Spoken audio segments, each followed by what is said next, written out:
ng bagong Pilipinas ay maglatag ng mga mithiin na dapat natin makamtan para sa kinabukasan ng ating bayan. Oh my God! Wow! Panahon na ng pagbabago. Gago!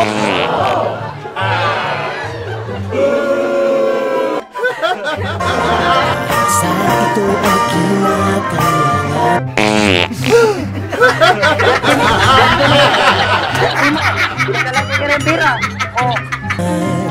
Tayo na magtulong-tulong na paunlarin ang mahal natin ngayon. It is a call for transformation.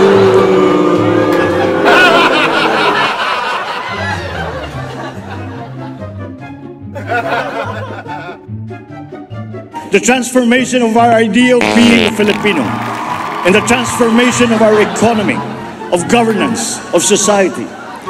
Bagong Pilipinas transcends this administration.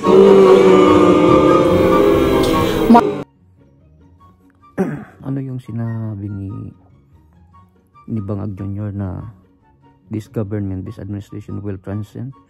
Paano mag-transcend? Yung puro corruption puro insertion of public funds para sa pang-mudmud, para sa ayuda.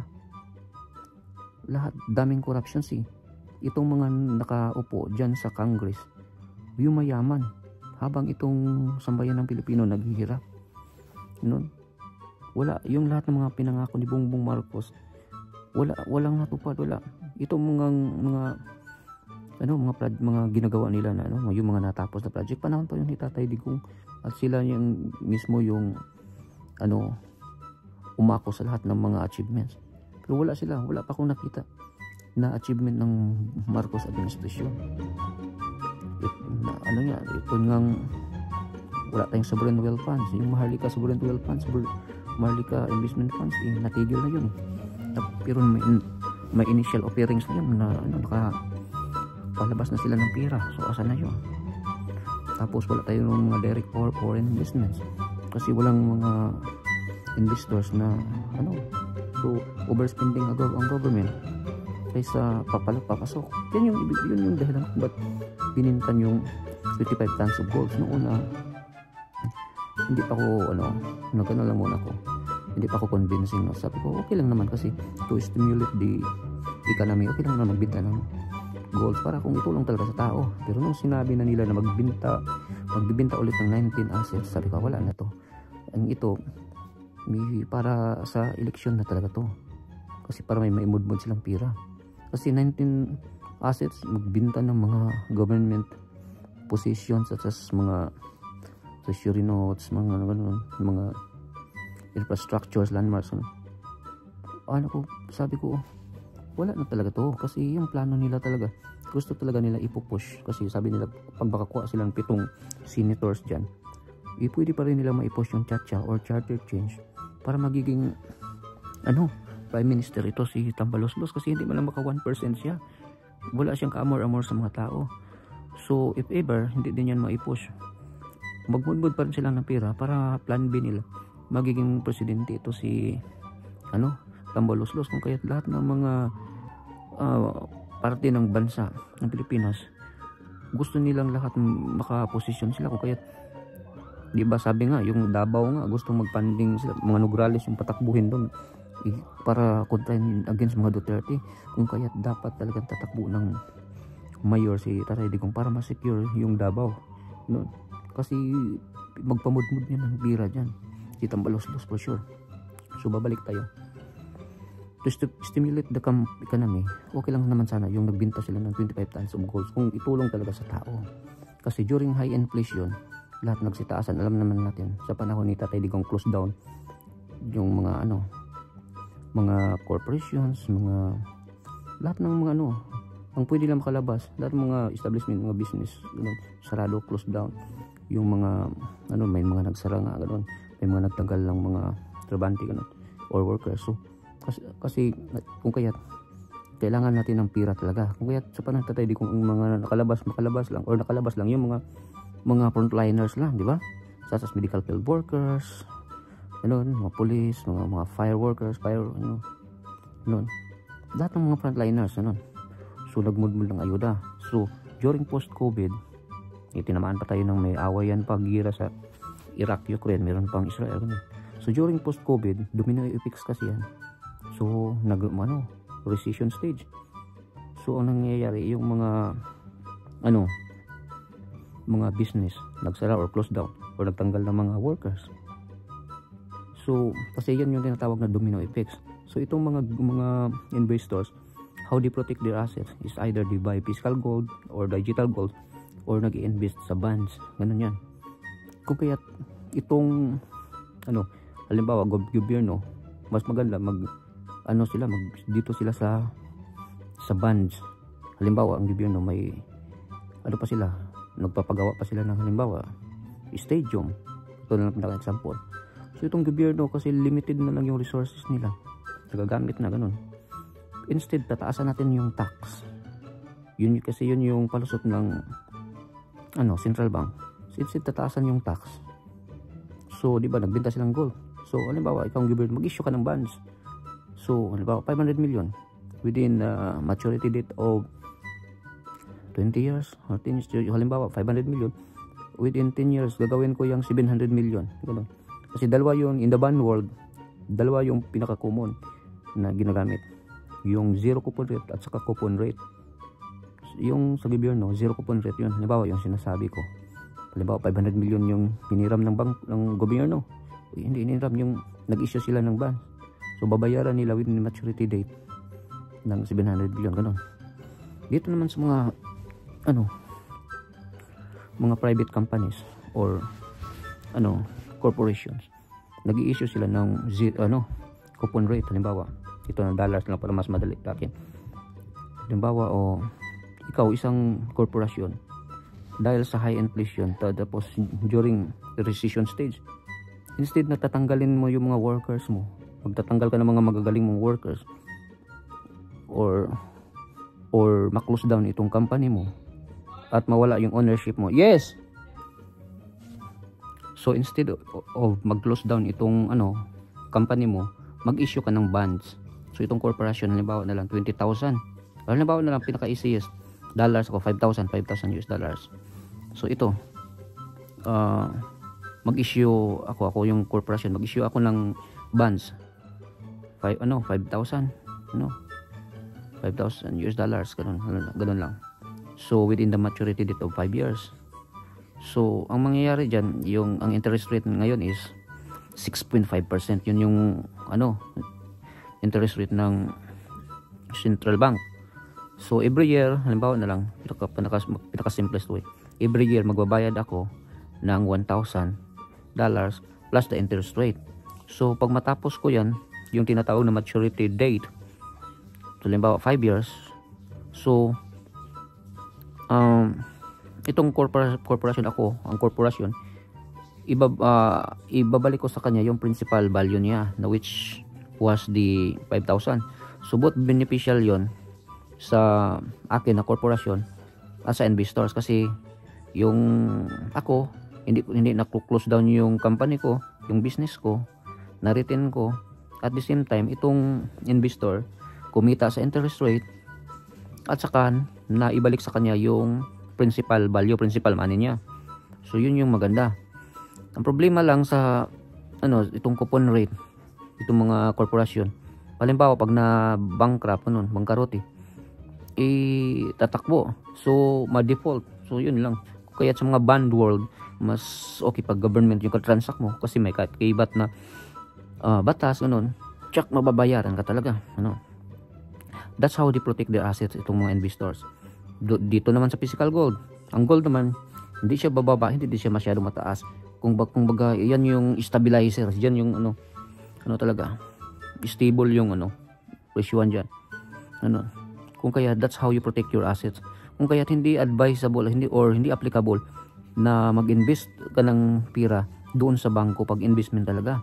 Is either you will buy physical gold, or digital or assets, or bonds, or halimbawa bibili ka ng real estate, house and lot, Kasi alam naman natin na in the coming years, pag ikot ng panahon, mas tataas pa yung value ng lupa, di ba? At bahay. Kaysa pira. Yung pira no intrinsic value at all. Yung lagi kong sinasabi, yung pira noong 1960, yung 1,000 pesos mo ngayon, almost 16,000 Philippine money na. So kung pag nag-imbak ka ng pira sa bangko or doon sa bahay mo, nawawala yung value, no intrinsic value at all. Yung ilalagay mo lang sa bangko, yung mga emergency money.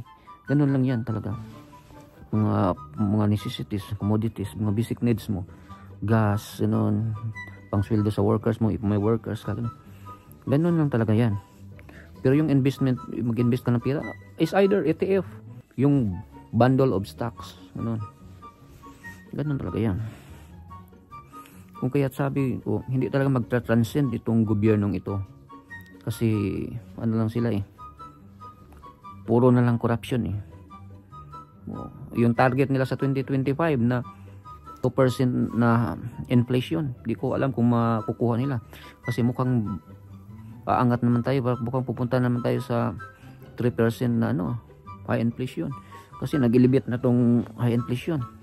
So wala, so itong gobyerno mag-order na naman yan sa central bank, kasi yun yung Federal Reserve natin, sila yung nagko-control ng interest rate, babaan ba o mag-cut ba ng interest, ganun yan.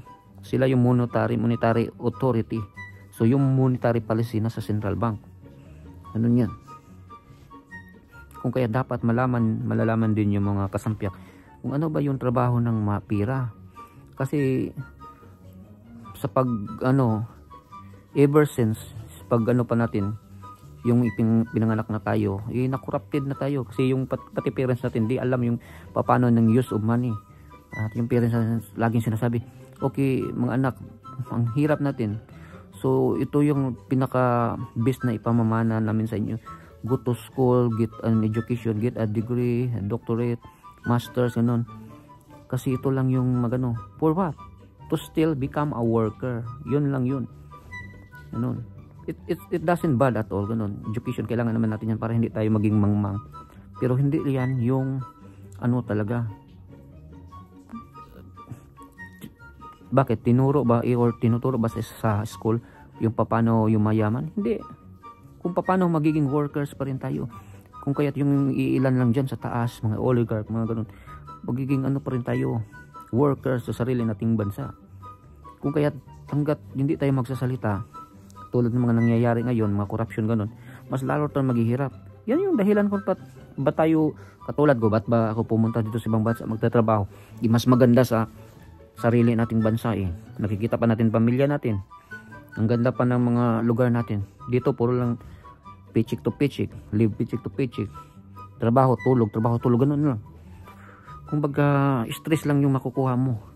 Tapos yung pinapadala, malaki yung contribution namin. Tapos magpapayaman lang yung ilan.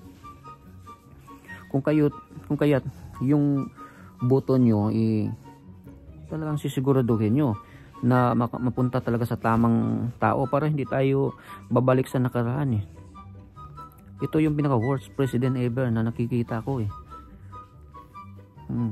noon binuto ko pa, nabudol tayo one step closer ahead na tayo doon sa progreso, kasi binigyan tayo ng super na overachiever na presidente noong 2016 na si Tatay Digong. Kung sino yung ini-endorso ng mga Duterte, ni Inday Sara at ni Tatay Digong, yan yung iboboto natin. Huwag itong mapanlin lang na administrasyon ngayon, kasi lahat na lang pwede nilang mabayaran. Akala siguro nila pati kaluluwa ng buong Pilipino pwede na nilang bayaran. Wag kayong ganyan, kasi kawawa tayong lahat. We will live once in this world, but the next generation is the hope of our motherland. Baka tatayo si Jose Rizal sabihin niya nagkamali siya nung nagpabaril siya sa Lunita Kami dito sa ibang bansa, tulad ko, wala, secure naman ako kung tutuhanin meron na akong sa edad ko ngayon na 41, naka-ready na yung pension ko, at naka-comply na ako, at saka mga medical ganun, meron akong health insurance, lifetime insurance, okay na ako. Kayo dyan sa Pilipinas, kakarampot yung ipon pag kayo nagkasakit, Magninegatibo pa kayo, papuro pa kayo, maliligo pa kayo sa utang. Hindi nyo ba yun iniisip? Nun? Yun yung malaking problema sa atin. Ultimo, mga bata, mga hygiene, wala na mga ngipin, mga bata pa. Dapat yun ang pagtuunan ng gobyerno kaysa pagpapayaman nila. Yun ang pinaka-basic talaga. Yung mga bata sa atin walang mga ngipin, ganun. Dapat yung wala mo. Iwan ko ba? Ang daming problema sa Pilipinas talaga. Yan nakikita ko. Ultimo nga dito, namangha ako kasi yung anak ko, grabe sila dito. Dito yung charter school. Libre lahat. Libre yung laptop. Libre yung mga books, mga papers. Lahat libre. Wala kaming binayaran. Tapos sa isang school, sa isang classroom, ano lang sila, mga 16. Pero 2 to 3 yung teachers. Kita mo? Sa panahon ko, 65 kami. Isa lang yung guro. Tapos hindi pa kami nakikinig. Gano'n. Dito, imagine. 2 to 3 teachers, 16 lang ka students or pupils. Tapos, ang ginagawa dito, pag yung estudyante ahead, para hindi ma-stagnan, isegregate, meron sila dito ka sa yung medyo mahina, dito muna. I-one-on-one sila ng mga ibang teachers. At yung ahead, doon naman sila. May mga color coding sila para hindi sila ma-stagnan. I-push talaga kung saan yung limits nila. Kung kaya, sabi ko, buisit, itong anak ko, 3rd grade, 4th grade na ngayon, doon na sila sa mga algebra, yung mga na. Sabi ko, sa panahon namin, wala pa yan sa pa namin Kung kaya sabi ko talaga, ahead talaga sila dito when it comes to education. Kung kaya hindi, dapat yun talaga pagpukusan ng gobyerno Wala. So, magiging kawawa lang tayo kasi yung mga nakaupo din sa atin sa gobyerno puro magnanakaw, lalo na yung tingnan mo yung mga bagong salta ngayon sa Congress, mga baby crocodiles ni Tambaloslos. Ano ba yan? May good education ba talaga yan?